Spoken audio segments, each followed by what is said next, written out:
Praise the Lord. ஆண்டவராய் இயேசு கிறிஸ்துவின் இனிய நாமத்தினாலே அன்பின் வாழ்த்துதல். என் தேவனுடைய பிள்ளைகளே, நீங்கள் நலமாய் சுகமாய் பலமாய் எப்பொழுது நீங்கள் சந்தோஷமாய் இருக்கிறீங்கன்னு நான் விசுவசிக்கிறேன். கர்த்தருடைய பாதுகாப்பு, கர்த்தருடைய ஆசீர்வாதம் இந்நாள் வரை உங்களோடு கூட இருந்ததினால் நீங்கள் இன்றைக்கும் ஜீவிக்க ஆண்டவர் அனுக்கிரகம் செய்திருக்கிறார். எப்படி எல்லாரும் சுகமாய் இருக்கிறீங்க? இந்த நாளிலும் உங்களோடு கூட தேவனுடைய வார்த்தையை நான் பகிர்ந்து கொள்ள வாஞ்சியாய் வந்திருக்கிறேன். யோவான் எழுதின சுவிசேஷ புஸ்தகம் முதலாவது அதிகாரம் 9வது வசனம் சொல்கிறது, உலகத்தில் வந்த எந்த மனுஷனையும் பிரகாசிக்கிற ஒளியே அந்த மெய்யான ஒளி என்று சொல்லி வேதத்திலே நாங்கள் பார்க்கிறோம். எனக்கு அன்பான கடவுளுடைய பிள்ளைகளே, ஒளியை குறித்து பேசுகிற பொழுது ஒளியானது ஒரு மனிதனுடைய வாழ்க்கையை அது பிரகாசிப்பிக்கிறதா இருக்கிறது என்று சொல்லப்படுகிறது. வாழ்க்கையிலே நாங்கள் பார்க்கிறோம், ஒளி இல்லாமல் நம்முடைய வாழ்க்கையை நாம் நடத்தி செல்வது மிக கடினமானது. இருள் என்பது எப்பொழுதும் ஆபத்தும் வேதனையும் இங்கே மிக பயத்தையும் உண்டாக்குற விடயமாய் இருக்கிறது.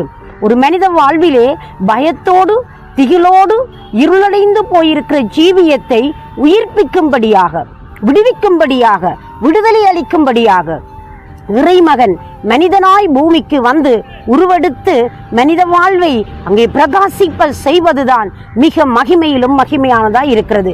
இந்த வசனம் சொல்கிறது, உலகத்தில் வந்த எந்த மனுஷனையும் பிரகாசிக்கிற ஒளியே அந்த மெய்யான ஒளி என்று சொல்லப்படுகிறது. நான் சொல்ல வருகிற ஒளி அது மெய்யானதாக இருக்கிறது.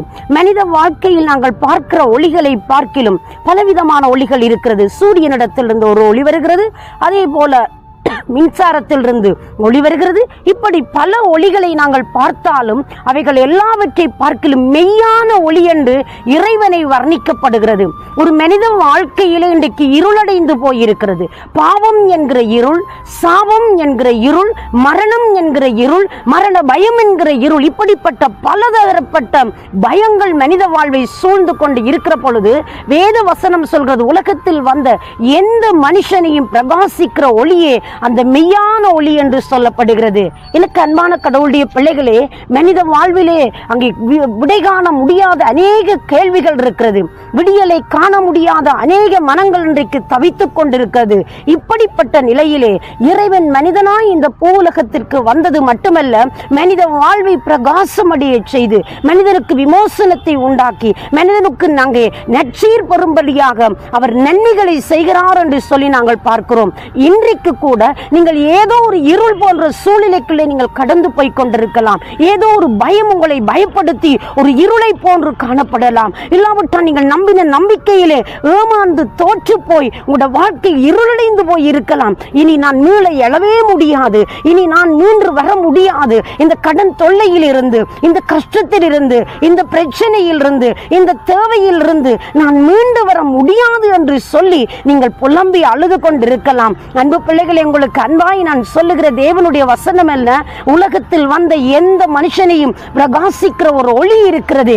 உலகத்தில் நீங்கள் பார்க்கிற ஒளி அல்ல அன்பானவர்களே, உங்களுடைய வாழ்வை பிரகாசிக்க பண்ணுகிற, உங்களுடைய வாழ்வின் இருளிலிருந்து தூக்கி எடுத்து உங்களுடைய வாழ்க்கைக்கு ஒரு விடியலை கொடுக்கக்கூடிய இருளை குறித்து நான் உங்களோடு பேசுகிறேன். அந்த வெளிச்சம் தான் மனிதனுக்காக விடியலை உண்டாக்குவதற்காக இந்த பூ உலகத்திற்கு இறைவன் மனிதனாய் வந்த மேன்மையான காரியமாய் இருக்கிறது. இறைவன் மனிதனாய் வந்து மனிதனுக்கு காணப்படுகிற அத்தனை சூழலிலிருந்து அவனை விடுவித்து விடியலுக்குள் நடத்துவதற்கு இறைவன் மனிதனாய் இந்த பூமிக்கு வந்தார். அதே தெய்வம் சொல்லுகிறார், நான் உங்களை பிரகாசிப்பிக்கிறேன் என்று சொல்லப்படுகிறது. நான் உங்களுடைய வாழ்க்கையை ஈடேற்றம் காண செய்வேன், உங்களுடைய வாழ்க்கையை நான் அங்கே மகிமையாய் வெற்றி சிறக்க பண்ணுவேன் என்பதாக. இன்றைக்கு தோல்வியோடு நின்று கொண்டிருக்கிற நீங்கள், பயத்தோடு நின்று கொண்டிருக்கிற நீங்கள், ஒரு இருள் போன்ற அனுபவத்திற்குள் வேதனைக்குள் சிக்கி தவித்துக் கொண்டிருக்கிற உங்களுக்கு தெய்வம் இந்த நாளில் ஒரு விடியலை கொடுக்க போகிறார், ஒரு வெளிச்சத்தை கொடுக்க போகிறார். நீங்கள் விசுவாசத்தோடு நம்பிக்கையோடு இந்த ஒளியை குறித்து நீங்கள் விசுவாசிப்பீர்களாய் இருந்தால் உங்களுடைய மனதை திறந்து கொடுத்து, என் வாழ்க்கை இருளான என் வாழ்வுதான் இப்போ வெளிச்சமாய் மாறட்டும் என்று சொல்லி பாருங்களேன். உங்களுடைய உள்ள கதவை திறந்து கொடுத்து பாருங்களேன். உங்களுடைய வாழ்க்கையில் ஒரு அற்புதமான விடியலை உங்களால் காண முடியும். அன்பானவர்களே, மனிதன் கெட்டு அழிந்து போகக்கூடாது என்பதற்காய் இறைவன் மனிதனாய் இந்த பூமிக்கு வந்து ஆண்டவராய் இயேசு கிறிஸ்துவின் நாமத்திலே அவர் இன்றைக்கும் மனிதனை விடுவிக்கிறவராய் இருக்கிறார். நீங்கள் நம்பினால் நீங்கள் நீங்கள் நற்சீர் பெறுவீங்கள். நீங்கள் நம்பினால் விடுதலையே அங்கே அடைய முடியும். பிரியமானவர்களே, நீங்கள் எந்த சூழல் இருப்பீங்கள் என்பது தீராத பிரச்சனை, தீராத தலைவலி, தீராத தொல்லைகள், தீராத பிரச்சனைகளோடு தவித்துக் கொண்டிருந்தாலும் உங்களை அந்த இடத்திலிருந்து தூக்கி எடுத்து உங்களை விடுவிப்பதற்கு இன்றைக்கும் அவர் ஆவலாய் உங்கள் பக்கமாய் கடந்து வந்திருக்கிறார். இந்த காலை பொழுது நீங்கள் மன சோர்வோடு கூட எழுந்து உட்கார்ந்து கொண்டிருக்கலாம். பல கேள்விகள் மத்தியில் நீங்கள் தடம் பிறண்டு போய் இருக்கலாம். நீங்கள் தள்ளாடி நடக்கிற ஒருவராய் இருக்கலாம். அந்த நிலையில் இருந்து தெய்வத்தை நோக்கி பாருங்களேன். தேவன் இன்றைக்கு உங்களுக்கு ஒரு அற்புதம் செய்வார். எத்தனை பேர் அதை நம்ப போகிறீர்கள்? நான் உங்களுக்காக மன்றாடட்டும்.